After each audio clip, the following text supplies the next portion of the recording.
Hello students, electrostatics की आज की क्लास में आपका फिर से स्वागत है।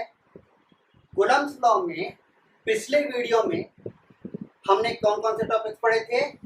Coulomb's law in a medium या relative permittivity. Coulomb's law in a medium या रिलेटिव परमिटिविटी। और क्या पढ़ा था बच्चों?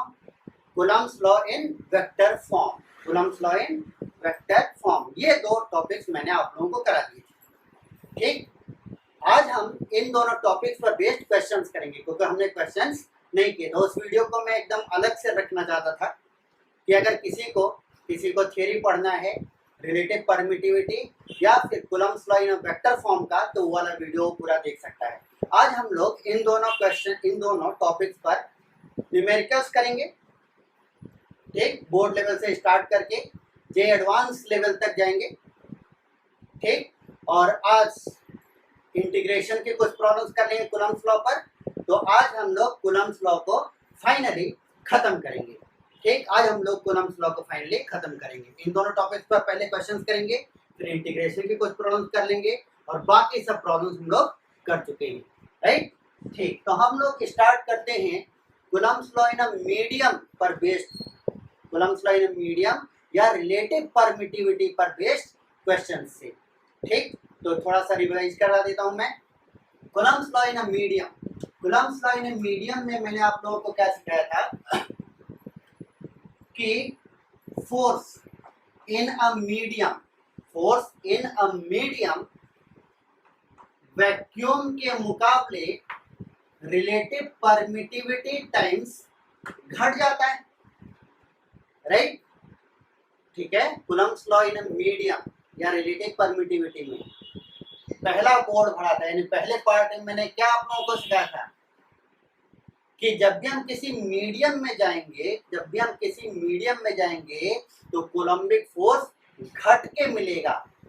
फिर मैंने बाद में क्या बताया था कि रिलेटिव परमिटिविटी वो चीज है या वो फैक्टर है जितने टाइम्स घट के मिलेगा।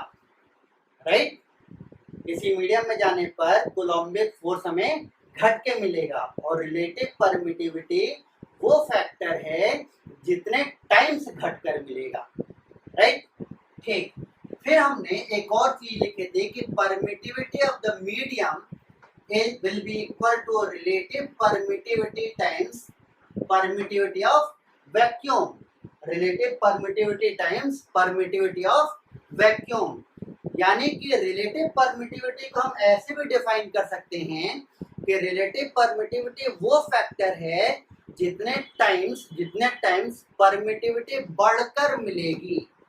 ठीक, रिलेटिव परमिटिविटी वो फैक्टर है जितने टाइम्स परमिटिविटी बढ़कर मिलेगी। राइट, तो अब देखिए, याद रखिए कि रिलेटिव परमिटिविटी को हम दो तरीके से देख सकते हैं कि रिलेटिव किसी मीडियम का रिलेटिव परमिटिविटी वो फैक्टर है जितने टाइम्स कूलम्बिक फोर्स घटकर मिलेगा, जितने टाइम्स कूलम्बिक फोर्स घटकर मिलेगा, या रिलेटिव परमिटिविटी वो फैक्टर है जितने टाइम्स परमिटिविटी बढ़कर मिलेगा। राइट, तो चलिए इस पर बेस्ड कुछ आसान से क्वेश्चन से स्टार्ट करते हैं। पहला क्वेश्चन मैं लेता हूं कि मान लेते हैं कि वैक्यूम में अगर कुछ नहीं देंगे तो वैक्यूम समझा जाएगा। दो चार्जेस के बीच में फोर्स आपका F, दो चार्जेस के बीच का फोर्स F है या F0 बोल देते हैं। ठीक, परमिटिविटी ऑफ फ्री स्पेस कैसे डिनोट किया जाता है? Epsilon not. राइट, तो इलेक्ट्रोमैग्नेटिज्म में नॉट जनरली डिनोट करता है वैक्यूम या एयर या फ्री स्पेस से रिलेटेड चीजों को। ठीक, तो Q1 और Q2 के बीच का फोर्स इन वैक्यूम कितना है? F0। अब किसी ऑयल में ले गए या लिक्विड में ले गए तो डिस्टेंस सेम रखने पर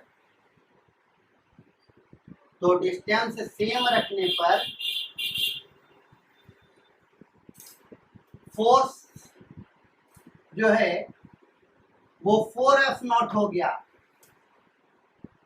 ऐसा हो सकता है नहीं हो सकता है, क्योंकि मैंने आप लोगों को पहले ही क्या बताया था कि किसी मीडियम में जाने पर अगर मूवेबल चार्जेस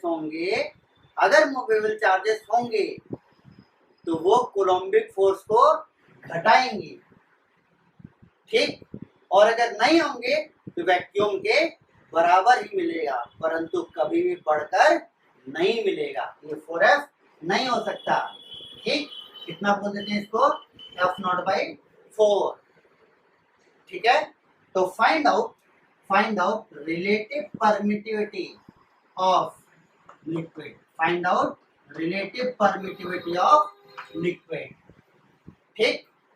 वीडियो पॉज करिए और खुद से सॉल्व करिए, ठीक है। जल्दी वीडियो पॉज करिए और इसको सॉल्व करिए। अब देखिए क्या है, मैं इसको सॉल्व करता हूं। तो अगर आप लोगों ने मेरा लेक्चर ध्यान से सुना होगा तब तो आंसर एग्जैक्टली सामने है। मैंने रिलेटिव परमिटिविटी कैसे डिफाइन किया कि रिलेटिव परमिटिविटी वो फैक्टर है जितने टाइम्स कोलम्बिक फोर्स घट जाता है। तो कितने टाइम्स घट गया है, 4 टाइम्स घट गया है। तो रिलेटिव परमिटिविटी कितनी हो गई, 4, राइट, ठीक है ना। और जिन्होंने केवल बुक से फॉर्मूला पढ़ा है उनके लिए स्टैंडर्ड प्रोसीजर बताता हूँ, या सबके लिए भी ऐसे क्वेश्चन को सॉल्व करने का स्टैंडर्ड प्रोसीजर, जैसे बोर्ड में आता है तो आपको कैसे सॉल्व करना है, ठीक। तो हम कैसे सॉल्व करेंगे कि फोर्स इन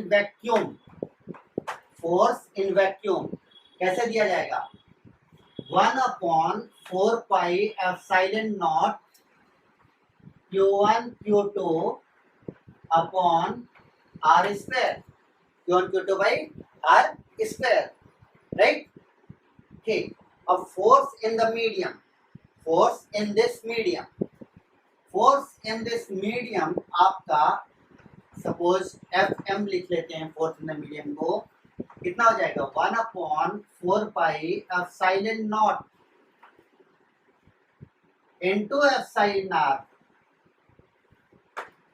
ठीक। किसी मीडियम में जाते हैं तो उस मीडियम की परमिटिविटी लिखते हैं, और मीडियम की परमिटिविटी कितनी होती है, epsilon into epsilon R, right, into Q1 Q2 upon R square, ठीक है।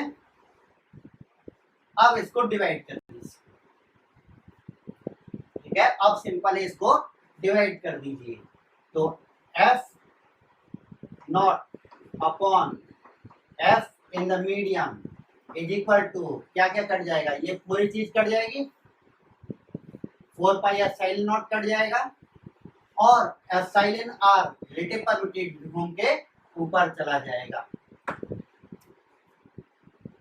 सॉरी R, ठीक। तो यहां से आपका रिलेटिव परमिटिविटी कितना आ गया, F0 upon force in medium कितना हो गया, F0/4। तो रिलेटिव परमिटिविटी आपका हो गया 4।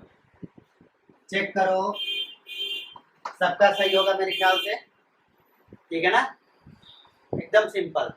मुझे पता है किसी ने भी इतना किया नहीं होगा, सीधा आंसर लिखे होंगे, क्योंकि मैंने आपको बता रखा है कि रिलेटिव परमिटिविटी क्या फैक्टर है, वो फैक्टर है जितने टाइम्स कोलम्बिक फोर्स घट जाता है। तो कितने टाइम्स घटा, 4, राइट। परंतु बोर्ड की कॉपी में ऐसा नहीं लिख देंगे, ऐसा लिख देंगे तो उनको समझ में नहीं आएगा, ठीक है। अगर आपको बोर्ड में पूरे मार्क्स चाहिए तो आपको पूरा ऐसे लिखना पड़ेगा, ठीक, नोट करेंगे।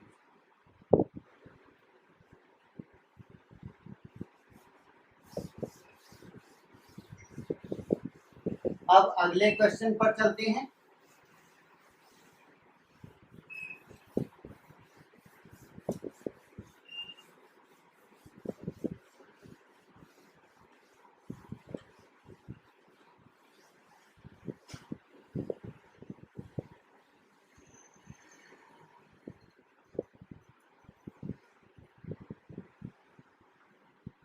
सपोज दो चार्जेस हैं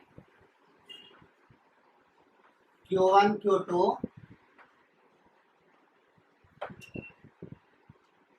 इनके बीच में वैक्यूम में फोर्स है F0। ठीक, अब इन दो चार्जेस को किसी ऑयल में ले गए और डिस्टेंस को कर दिया है हाफ। डिस्टेंस को कर दिया हमने हाफ। ठीक, तो आपका जो फोर्स है वो 1/8 हो गया। आपका जो फोर्स है वो कितना हो गया? 1/8 F0/8। तो फिर से क्या बताना है? Relative permittivity of oil. तुरंत वीडियो पॉज करें, तुरंत वीडियो पॉज करें और इसको सॉल्व करें। ठीक, अब देखिए, सॉल्व करने के बाद हम देख रहे हैं, राइट? आपने सॉल्व कर लिया, उसके बाद आपने वीडियो रिज्यूम किया है। क्या है कि अब पहले वाला कॉन्सेप्ट नहीं चलेगा कि भाई फोर्स 1/8 हो गया है तो रिलेटिव परमिटिविटी 8 हो गई। ऐसा नहीं चलेगा क्योंकि अब डिस्टेंस भी बदल गया है। ठीक है, जब मैं बोलता हूं कि रिलेटिव परमिटिविटी वो फैक्टर है जितने टाइम्स कोलम्बिक फोर्स घट गया है, जितने टाइम्स कोलम्बिक फोर्स घट गया है, तब मेरा सेंस होता है कि बाकी अदर चीजों में कोई चेंज नहीं हुआ है। बाकी अदर चीजें मतलब Q1 Q2 दोनों सेम हो और उनके बीच का डिस्टेंस भी एग्जैक्टली सेम हो, वैक्यूम जितना हो, राइट? तब रिलेटिव परमिटिविटी टाइम्स फोर्स घट जाएगा। ठीक है, राइट? तो अब पहले वाला कॉन्सेप्ट, ये वाला कॉन्सेप्ट नहीं चलेगा क्योंकि अब बाकी अदर चीजें सेम नहीं रही हैं। अब क्या है? डिस्टेंस बदल गया है। ठीक, तो अब इसको कैसे करेंगे? F0 कितना लिख लेंगे? 1/4 pi epsilon not Q1 Q2 by R square. ठीक, और फोर्स इन मीडियम क्या लिखेंगे? 1/4 pi epsilon not epsilon R। ठीक, मीडियम की परमिटिविटी कैसे लिखते हैं? वैक्यूम की परमिटिविटी इनटू रिलेटिव परमिटिविटी। तो अब Q1 Q2 by R square. फिर क्या करेंगे? पिछले क्वेश्चन की तरह डिवाइड कर देंगे। पिछले क्वेश्चन की तरह फिर से क्या करेंगे? डिवाइड करेंगे। तो डिवाइड कर देंगे तो आपका 4 पाई एप्सिलॉन नॉट कट जाएगा, Q1 Q2 by R square cut जाएगा, राइट? बचेगा क्या? F0 upon Fm, right? F0 upon Fm is equal to, सब कट गया है, और 1/एप्सिलॉन R। ये कितना घूमकर किधर चला जाएगा? ऊपर चला जाएगा। तो ये कितना मिल गया? Epsilon R। तो epsilon R is equal to F0 upon force in medium F0/8, right? तो ये कितना आ गया? 8। ठीक, तो relative permittivity of the oil कितना हो गया? 8, राइट? नोट कर लीजिए, ये सिंपल क्वेश्चन थे, बोर्ड्स मान लाए।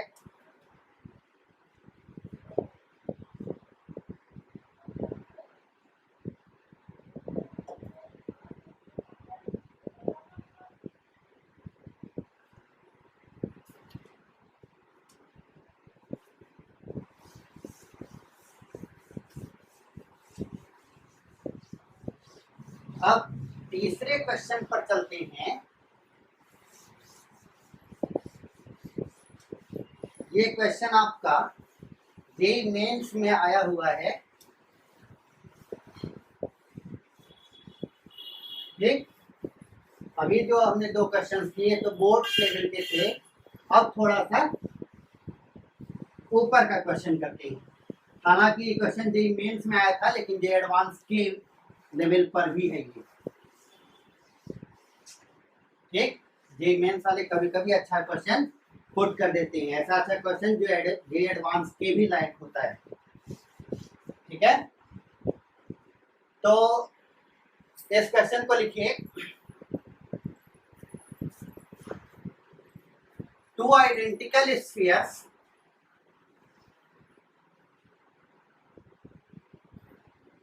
are hung, two identical charged spheres, two identical charged spheres are hung from two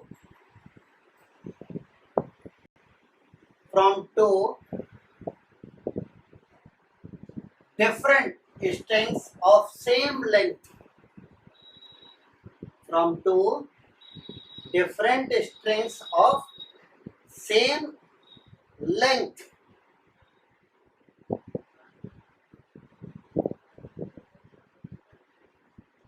as shown in figure, as shown in figure।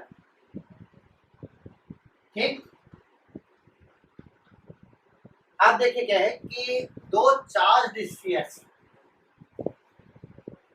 दोनों स्फीयर्स आइडेंटिकल हैं और दोनों पर आइडेंटिकल चार्ज हैं। ठीक, दो आइडेंटिकल स्फीयर्स हैं और दोनों पर चार्ज भी सेम, दोनों को सेम लेंथ की रस्सी से एक कील से लटका दिया गया है। ठीक है, आगे क्वेश्चन लिखिए, angle between strings is 60 degrees, angle between strings is 60 degrees when the spheres are at equilibrium, when the spheres are at equilibrium। ठीक, फुल स्टॉप। अगला सेंटेंस लिखिए, now the whole setup is immersed in a liquid, now the whole setup is immersed in a liquid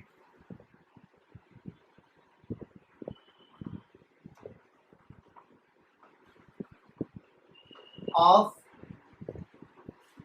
density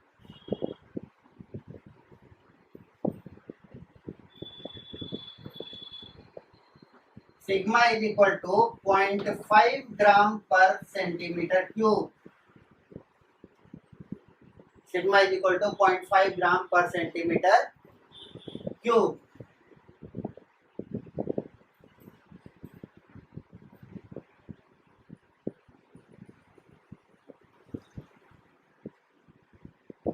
and the angle remains same, and the angle between strings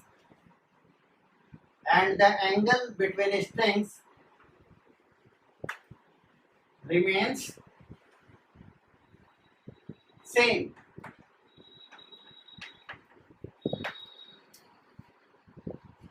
Find out the relative permittivity of liquid, find out the relative permittivity of liquid, given that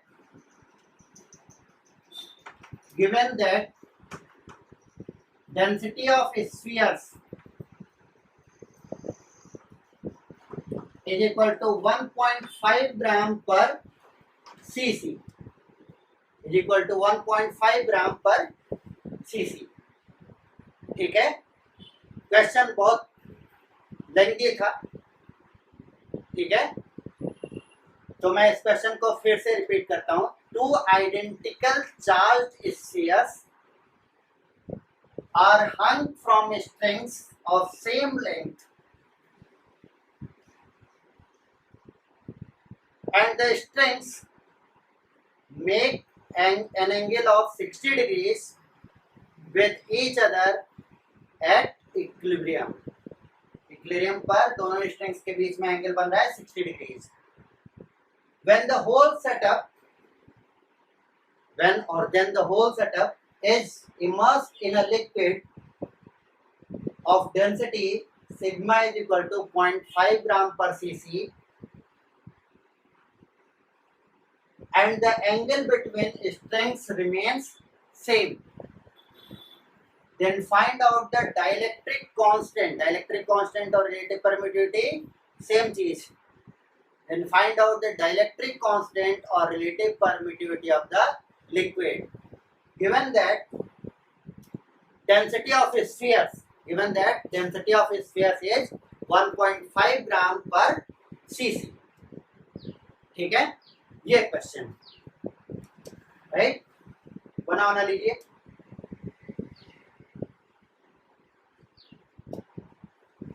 अब देखिए क्या है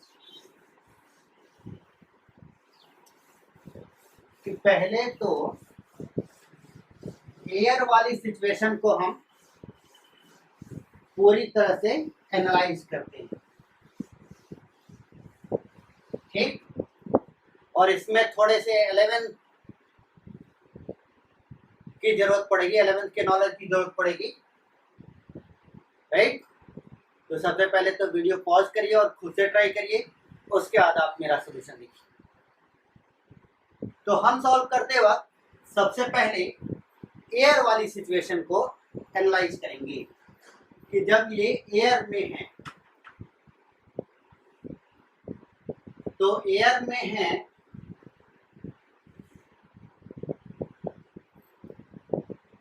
तो मान लेते हैं कि ये दो स्ट्रेंग्थ हो गई.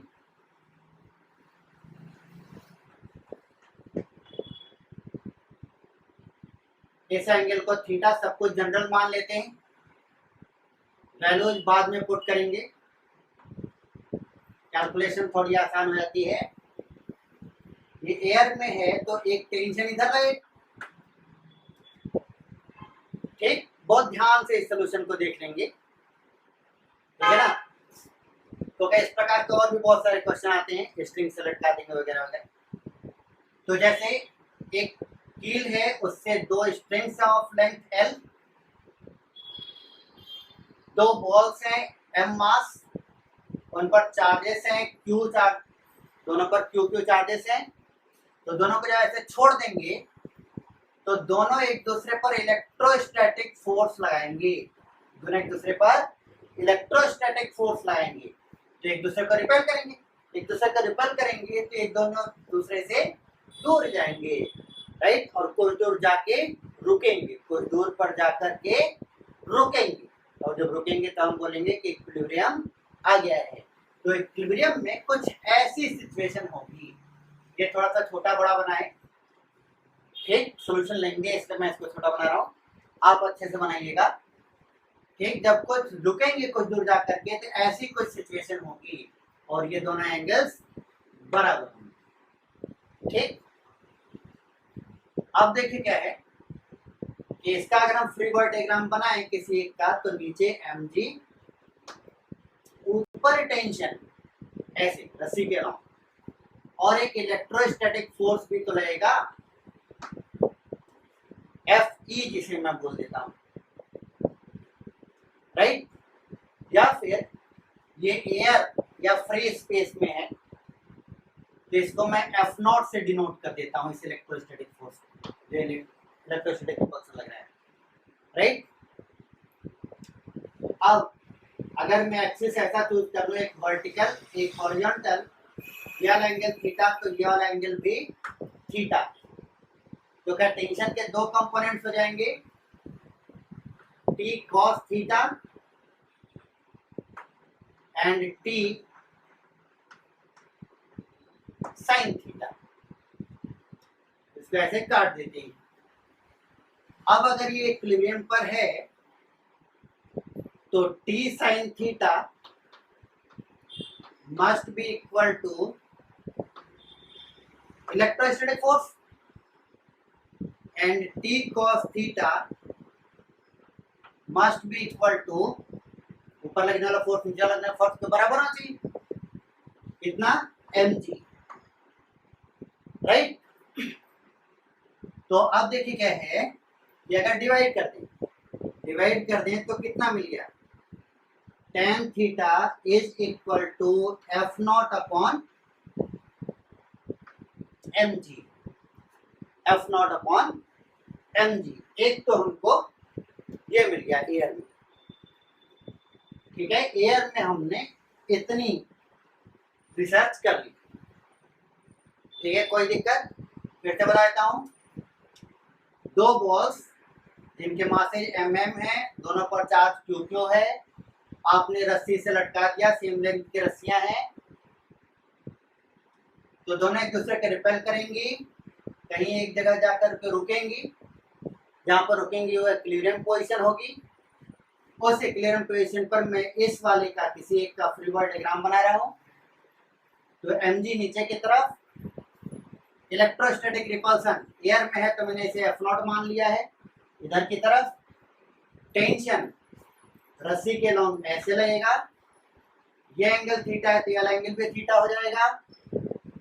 तो t के कंपोनेंट्स क्या हो जाएंगे, t cos theta and t sin theta, right. तो अब t sin थीटा इधर लगने वाला फोर्स, इधर लगने वाला फोर्स के बराबर, t cos थीटा ऊपर लगने वाला फोर्स नीचे लगने वाले फोर्स के बराबर, डिवाइड कर दिया हमने तो tan theta, tan theta equal to क्या मिल गया, F naught upon M G, right. तो एयर वाली सिचुएशन को हमने ये एनालाइज कर लिया। अब राइट, अब देखिए इन लिक्विड,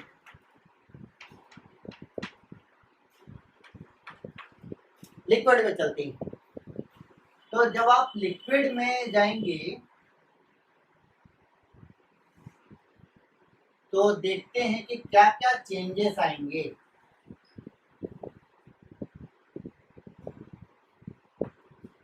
टेंशन पहले की तरह इधर लगेगा परंतु अब बदल जाएगा, राइट। mg अब भी नीचे की तरफ रहेगा और पहले ही जितना रहेगा। इलेक्ट्रोस्टैटिक रिपल्सन,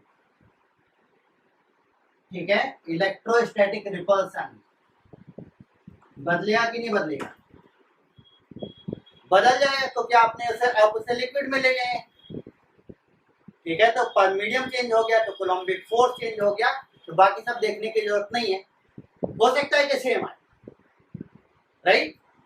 परंतु ये चीज चेंज होने पर हम इसे डिफरेंट नाम देंगे, force in electrostatic force in medium, right, या फिर इन लिक्विड, ठीक है। भाई हो सकता है ना बदल गया हो। और एक और फोर्स लगेगा आपका अपथ्रस्ट फोर्स या फोर्स ऑफ बायंसी, ठीक है। तो अब देखिए क्या है कि अगर मैं डेंसिटी ऑफ स्फीयर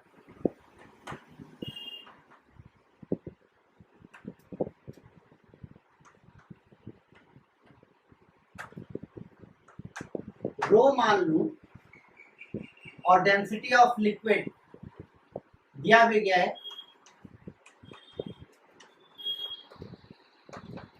सिग्मा मान लेता हूं,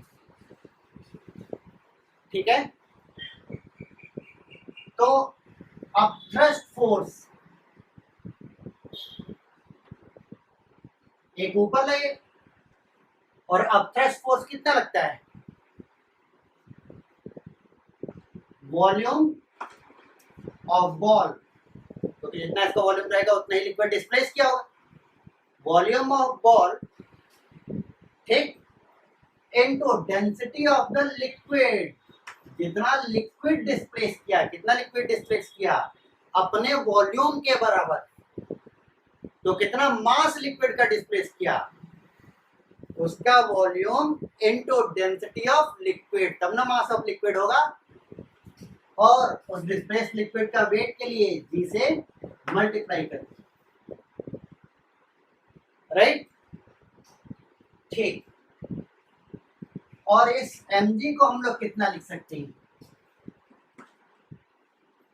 mg को लिख सकते हैं उसका वॉल्यूम v, स्फीयर का वॉल्यूम v इंटू स्फीयर की density rho into G, right. ठीक, अब देखिए बोला गया क्वेश्चन में कि एंगल रिमेन सेम, तो ये एंगल अभी भी थीटा रहेगा, तो यह एंगल भी थीटा रहेगा, राइट। और इसके थीटा रहने का मतलब कि ये भी थीटा तो था ही, और ये डिस्टेंस भी चेंज नहीं हुआ है, ये डिस्टेंस भी चेंज नहीं हुआ है। ठीक, एकदम आराम से देख लीजिए, एक ही चेंज आया है, अपथ्रस्ट फोर्स वाला नहीं, दूसरा चेंज गया है। एक तो अपथ्रस्ट फोर्स आ गया है नया, और दूसरी चीज कि ये इलेक्ट्रोस्टैटिक फोर्स मीडियम बदलने के कारण बदल गया है, राइट। मीडियम बदलने के कारण बदल गया है। ठीक, तो अब देखिए क्या है कि हम क्या लिख लेंगे पहले की तरह, T sine theta, sorry T prime sine theta, इधर वाला को इसके बराबर electrostatic force in medium T prime cos theta ऊपर की ओर, और लेकिन अब एक और फोर्स आ गया है ये वाला। ठीक, कितना अपथ्रस्ट फोर्स कितना है, V sigma G is equal to mg, right. और ये mg कितना है, V रो G। ठीक, तो इसको हम लिख सकते हैं T prime cos theta is equal to, इसको उधर ले जाओ, और V into G, V into G common ले लिया हमने, तो क्या बचा, rho minus sigma into ji.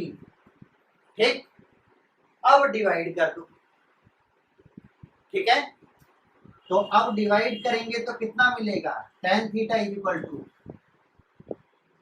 tan theta is equal to electrostatic force upon V rho minus sigma into g, कितना आ गया। ठीक, तो पहले tan थीटा कितना आया था, F naught upon M g, अब कितना आया है, एफ एम यानी फोर्स इन द मीडियम, यहाँ पर force in vacuum upon M g, और यहाँ पर force in medium upon V rho minus sigma into g. परंतु ये दोनों tan थीटा तो बराबर रहेंगे, परंतु ये दोनों tan थीटा तो बराबर रहेंगे, तो ये और ये भी बराबर होने चाहिए। ठीक, ये और ये भी बराबर होने चाहिए, राइट। और आपको देख के ही लग रहा होगा कि अगर हमने इसको v के टर्म्स में लिख लिया है, राइट, तो इसको भी v के टर्म्स में लिख लेते हैं। तो इसको v के टर्म्स में लिखेंगे तो क्या हो जाएगा, मास को हम लोग क्या लिख सकते हैं, volume of sphere into density of sphere into g. ठीक, अब एक ही काम करना है, इन दोनों को इक्वेट कर देना है, राइट। कुछ मिटा दूं, नोट कर लीजिए, बस इतना सा मिटाता हूं, ये एयर वाला पार्ट,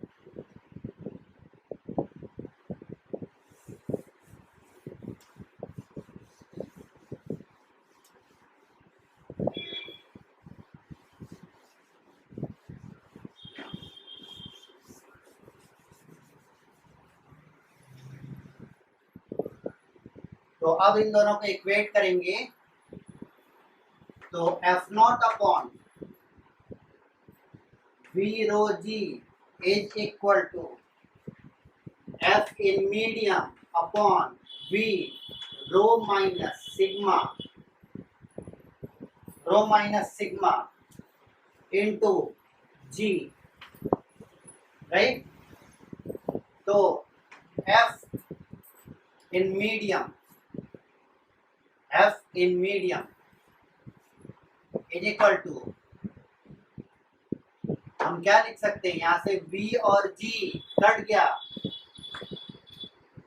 राइट, यहां से V और G कट गया, तो ये हो गया है F not F medium upon F not, इसको इधर ले गए और इसको इधर ले आते हैं, ये कितना बन गया, रो माइनस सिग्मा, ये ऊपर जाएगा ना, अपॉन रो। ठीक, राइट, तो ये कितना आ जाएगा, पुट करो वैल्यूज, 1.5 माइनस 0.5 अपॉन 1.5।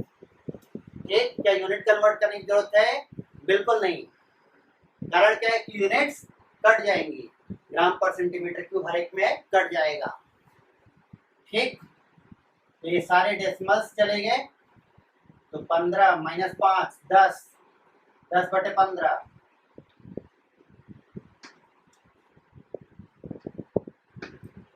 5 2 10, 5 3 15। ठीक है, ये आ गया। तो force in a medium is equal to हम क्या लिख सकते हैं,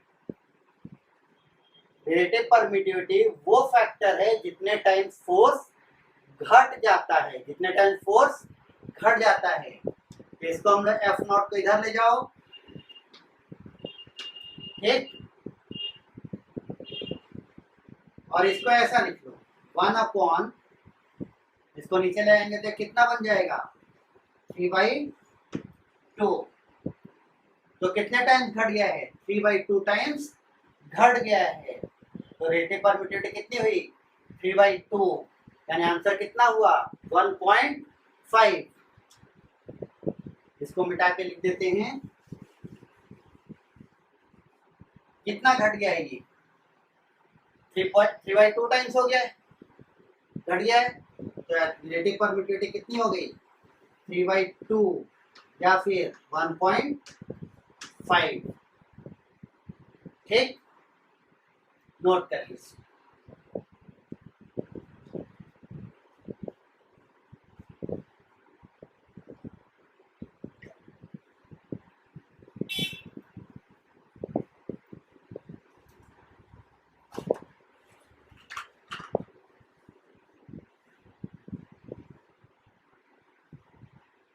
तो मिटाते हैं, आप लोग वीडियो पॉज करके नोट कर लीजिएगा भाई अच्छे से।